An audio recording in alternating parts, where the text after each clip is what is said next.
BRS కు BC సభ కలిసి రావడం లేదా? పార్టీకి సెంటిమెంట్ గా భావించే కరీంనగర్ సభకు ఎందుకు ఈ వరుస అంతరాయాలు? ఇప్పటికే బీసీ సభ 2 సార్లు వాయిదా పడింది. తిరిగి ఎప్పుడు నిర్వహిస్తారనే స్పష్టత లేదు. దీంతో బీసీ కోటాపై గులాబీ పార్టీ కార్యాచరణ ఎలా ఉండబోతుంది? బీసీ ఓట్ బ్యాంక్ను ఎలా కాపాడుకుంటారనే సస్పెన్స్ నెలకొంది. బీసీ సభ వాయిదాతో నేతల అసంతృప్తికి గురవుతున్నారా? Watch the story.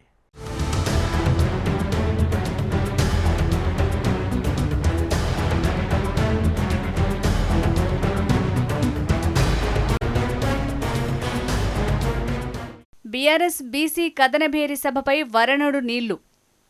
భారీ వర్షాలతో 2 సార్లు కరీంనగర్ సభ వాయిదా. 42% రిజర్వేషన్లకు ప్రభుత్వంపై ఒత్తిడి పెంచే ప్రయత్నం. జన సమీకరణ జరగదనే భయంతోనే వాయిదా వేశారా?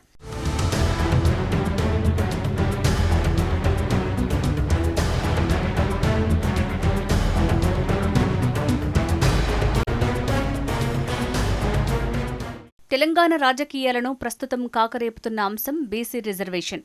విద్య, ఉద్యోగం, రాజకీయాల్లో బీసీలకు 42% రిజర్వేషన్లు కల్పిస్తామని ఎన్నికల్లో హామీ ఇచ్చింది కాంగ్రెస్. అధికారంలోకి వచ్చాక కాంగ్రెస్ తీసుకొచ్చిన బీసీ బిల్లు రాష్ట్రపతి వద్ద, ఆర్డినెన్స్ గవర్నర్ వద్ద రెండూ పెండింగ్లోనే ఉన్నాయి. ఈ 2 అంశాలు ఇప్పట్లో తేలేలా లేవు. దీంతో స్థానిక సంస్థల్లో బీసీలకు 42% రిజర్వేషన్లపై ప్రభుత్వంపై ఒత్తిడి పెంచేందుకు బీఆర్ఎస్ సిద్ధమైంది. అందులో భాగంగానే కరీంనగర్ వేదికగా బీసీ కదనభేరి సభ నిర్వహించేందుకు సిద్ధమైంది.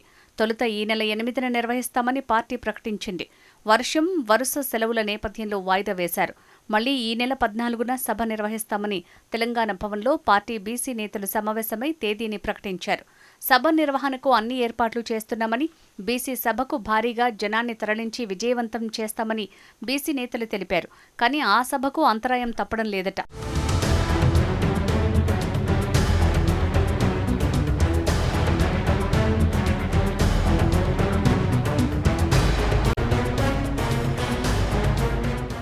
ఈ నెల 14 నుంచి 17 వరకు రాష్ట్రంలో అతి భారీ వర్షాలు కురిసే అవకాశం ఉందని వాతావరణ శాఖ హెచ్చరికల నేపథ్యంలో బీసీ సభను వాయిదా వేస్తున్నట్లు ఎమ్మెల్యే గంగుల కమలాకర్ ప్రకటించారు. దీంతో పార్టీ నాయకుల్లో, క్యాడర్లో నైరాశ్యం నెలకొంది.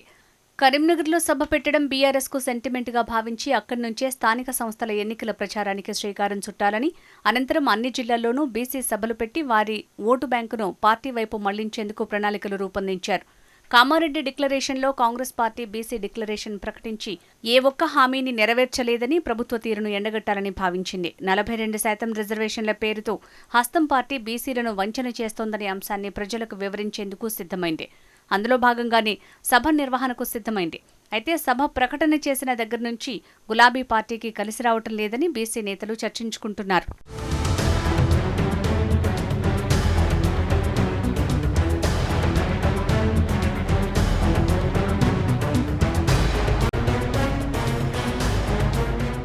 కరీంనగర్ సభతో అటు నేతల్లోనూ, ఇటు క్యాడర్లోనూ జోష్ నింపాలని గులాబీ పార్టీ భావించింది. స్థానిక సంస్థల్లో సత్తా చాటాలని పార్టీ నేతలు చర్చించుకున్నారు. కానీ పరిస్థితులు అనుకూలించకపోవడంతో 2 సార్లు సభ వాయిదా పడింది. దీంతో బీసీ నేతలు సైతం అంతర్మథనంలో పడినట్లయింది. రాష్ట్రంలో ప్రస్తుతం వ్యవసాయ పనులు జోరుగా సాగుతున్నాయి. గ్రామాల్లోని ప్రజలంతా సాగు పనుల్లో నిమగ్నమయ్యారు. దీంతో బీఆర్ఎస్ చేపట్టిన సభకు సైతం జన సమీకరణ కష్టమే కానుంది. మరోవైపు వర్షాల కారణంతో జన సమీకరణ చేయటం కష్టంతో కూడుకున్న పని. బీసీ నినాదంతో ప్రజల్లోకి వెళ్లాలని భావించిన పార్టీ అధిష్టానానికి సైతం ప్రస్తుత పరిస్థితులు మింగుడుపడటం లేదని పార్టీ నేతలు చర్చించుకుంటున్నారు.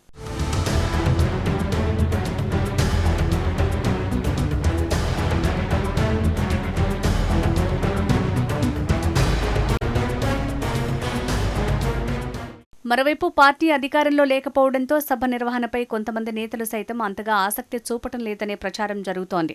అధికారంలో ఉన్నప్పుడు ద్వితీయ శ్రేణి నాయకులను పట్టించుకోలేదని, పార్టీ పదవులు, నామినేటెడ్ పదవులు సైతం ఇవ్వకపోవడంతో నారాజుగానే ఉన్నారట.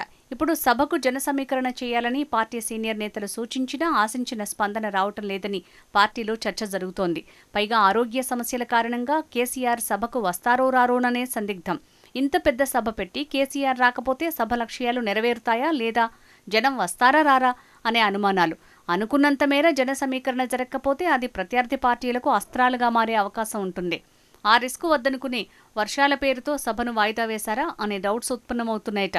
అందుకే రాష్ట్రంలో ఈ నెల 14, 15, 16, 17 తేదీల్లో అతి భారీ వర్షాలు పడే అవకాశాలున్నట్లు వాతావరణ శాఖ జారీ చేసిన ముందస్తు హెచ్చరికల నేపథ్యంలో బీసీ కదనబేరి సభను వాయిదా వేస్తున్నట్లు మాజీ మంత్రి కరీంనగర్ ఎమ్మెల్యే గంగుల కమలాకర్ తెలిపారు. సభ ఎప్పుడు నిర్వహించే విషయాన్ని త్వరలోనే ప్రకటిస్తామని పార్టీ కార్యకర్తలు, అభిమానులు ఈ విషయాన్ని గమనించాలని కోరారు. 2 సార్లు బీసీ సభ వాయిదా పడటంతో బీసీ నేతలు సభ కలిసి రావటం లేదన్న చర్చ జరుగుతోంది.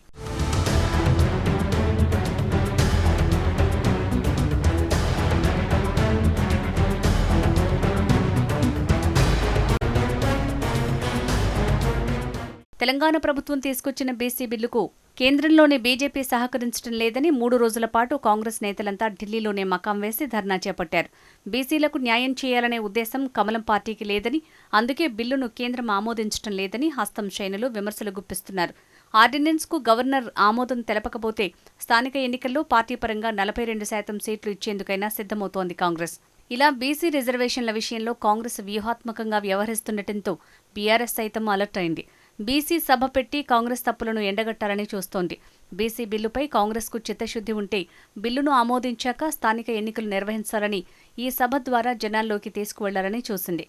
బీసీలను వంచేందుకే డిక్లరేషన్ పేరుతో డ్రామాలు ఆడుతున్నారని, ఇప్పుడు తూతూ మంత్రంగా బిల్లును కేంద్రానికి పంపి చేతులు దులుపుకునే పని చేస్తున్నారని ప్రజలకు వివరించాలని అనుకున్నారు. కానీ సభ ఇప్పటికే 2 సార్లు వాయిదా పడటంతో బీసీ క్రెడిట్ వార్లో ఎక్కడ వెనుకబడిపోతామనే టెన్షన్ పట్టుకుందట వారికి.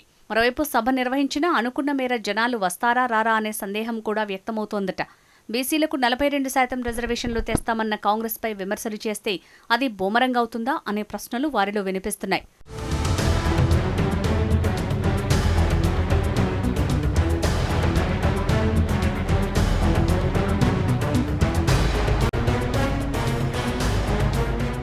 దివాల్డే off the record. Keep watching HM TV.